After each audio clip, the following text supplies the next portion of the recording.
All right, welcome back to Halftime Report on CNBC-TV18. Well, the May CPI and the April IIP data is due later in the evening.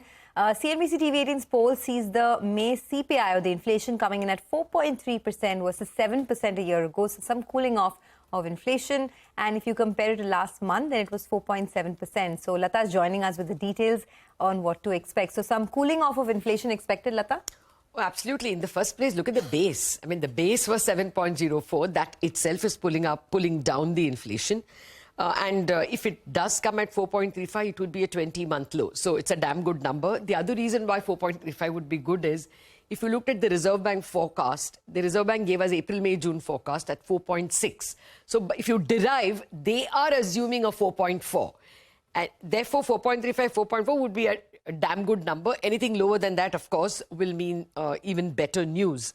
Now, the point to watch out for will be core. Core for CPI may not fall as much as it fell in previous months. It's expected to come in at about 5.3 compared to 5.2 the previous month. Again, base plays a role, but more importantly, there have been some increases. Therefore, we should watch out for the core prices as well. What are the other things we would watch out for? Cereals. There has already been a rise in rice prices, so that would be watched out. And the positive to counter it is veggies. Veggies usually become expensive in May. What we hear is that it's not become that expensive, and I can vouch for it a wee bit. So that would be the positive. These are the numbers you would watch out for. I mean, economists have built their assumptions on these numbers. Let's see how much of it comes. The more important number for me this time is the IIP number, simply because there has been a slowing that one saw in March itself. So you would worry.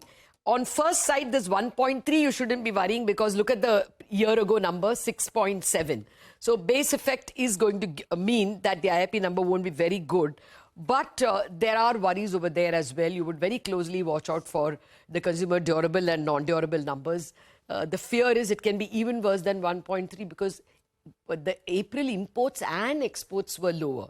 If imports are lower, means you're producing less. That's why you're importing less inputs. Exports, again, goes directly into the calculation of the IIP.